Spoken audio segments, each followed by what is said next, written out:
confronting racism and discrimination in all its forms, protecting human rights defenders, journalists, and freedom of speech, and upholding the rights of refugees and migrants so that mobility is safe and in accordance with international law.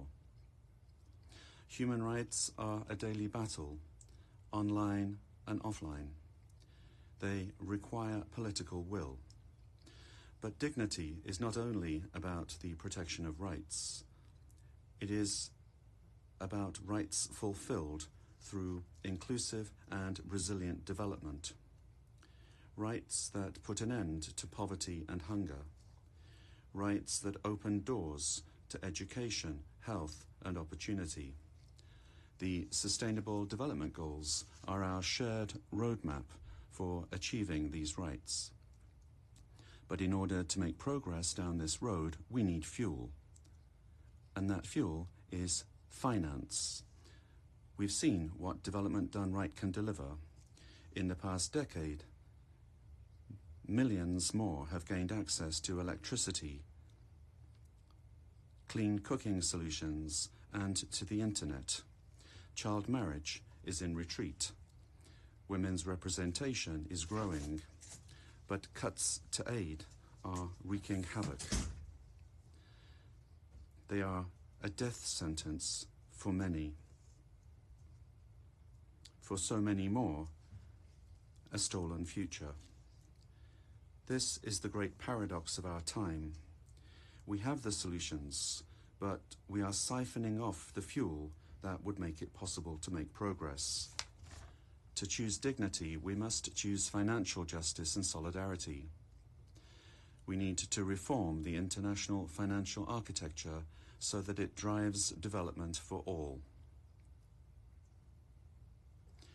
With bigger and bolder multilateral development banks, lending more, and mobilizing more private capital for developing countries, with faster and fairer debt relief mechanisms, helping every country in crisis, including middle-income countries. Protecting natural resources by tackling illicit financial flows and abusive tax practices that rob societies of their future. And global financial institutions that represent today's world, with far greater participation of developing countries in terms of their composition and their decision-making. So let us choose a global economy that works for everyone, men and women. Let us choose human rights and dignity. And let us equip ourselves with the means to ensure a transition for people and the planet. Excellencies, this brings me to the third choice. We must choose climate justice. The climate crisis is accelerating, but so are the solutions. The clean energy future is no longer a distant promise. It's already here. No government, industry, or special interest can stop it. But some are trying, hurting economies, locking in higher prices, and squandering a historic opportunity. Fossil fuels are a losing bet. Last year, almost all new power capacity came from renewables, and the investment is surging. Renewables are the cheapest and fastest source of new power. They create jobs, drive growth, shield economies from volatile oil and gas markets, connect the unconnected, and can free us from the tyranny of fossil fuels. But not at today's pace. Clean energy investment remains uneven. 21st century grids and storage are not rolling out fast enough.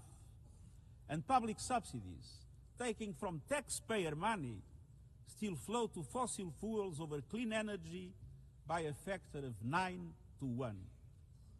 Meanwhile, emissions, temperatures, and disasters keep rising. And those least responsible suffer the most. Science says limiting global temperature rise to 1.5 degrees by the end of this century is still possible, but the window is closing. The International Court of Justice has affirmed the legal obligation of states. We must step up action and ambition, especially through strengthened national climate plans. Tomorrow, I will welcome leaders to announce new targets. The G20, the biggest emitters, must lead, guided by common but differentiated responsibilities.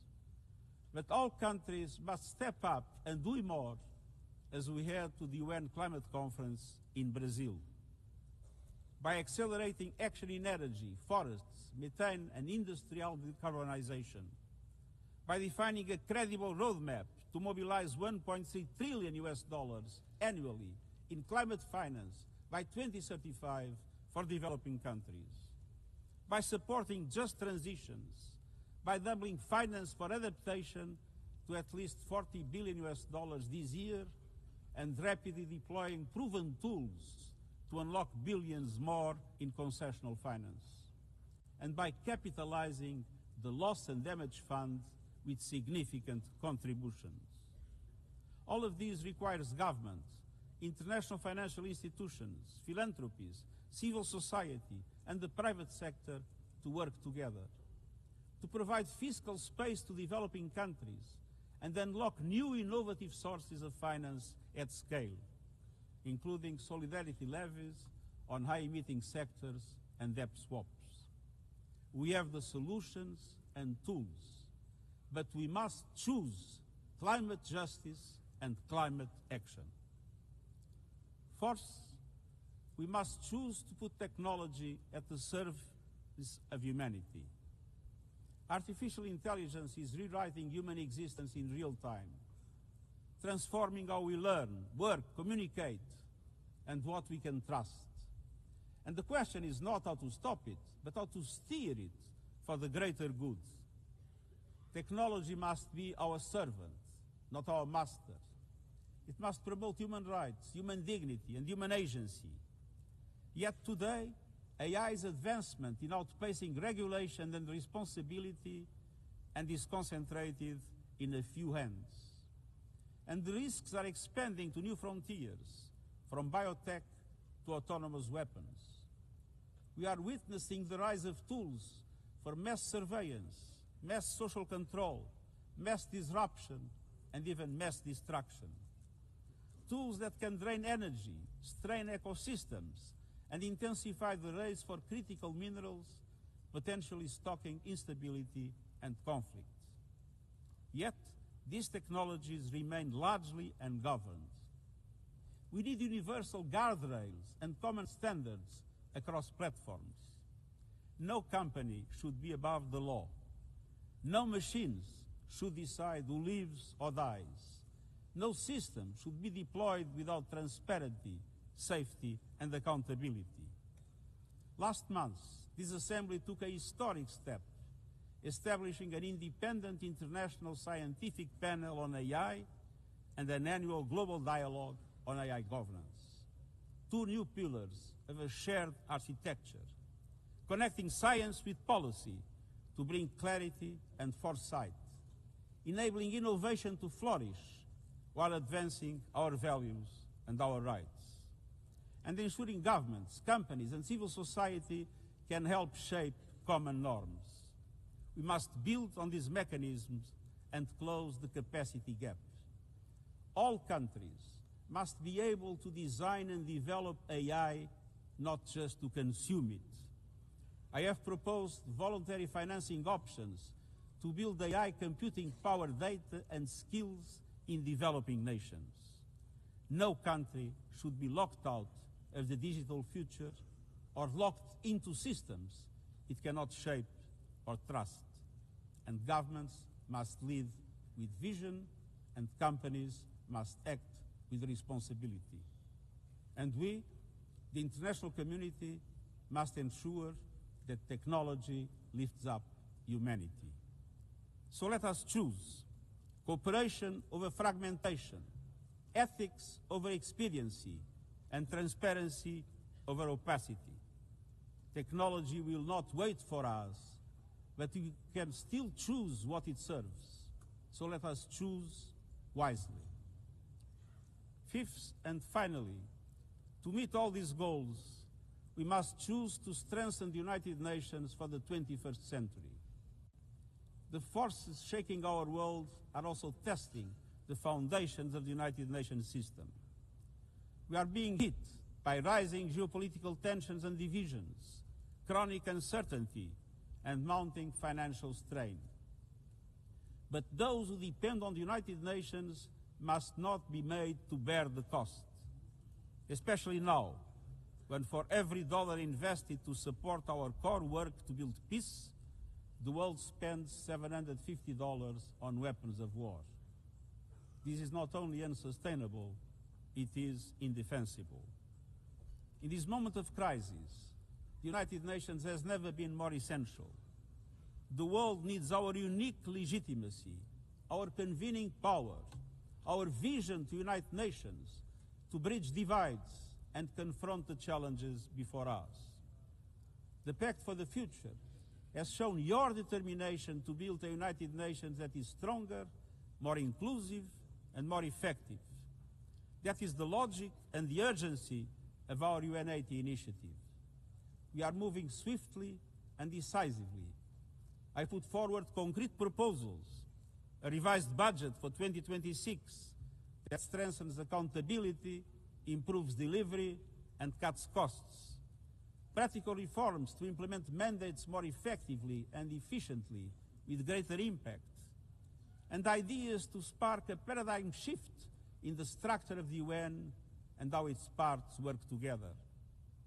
Most of these decisions rest with you, the Member States, and we will move forward in full respect of the established procedures. Together, let us choose to invest in a United Nations that adapts, innovates, and is empowered to deliver for people everywhere.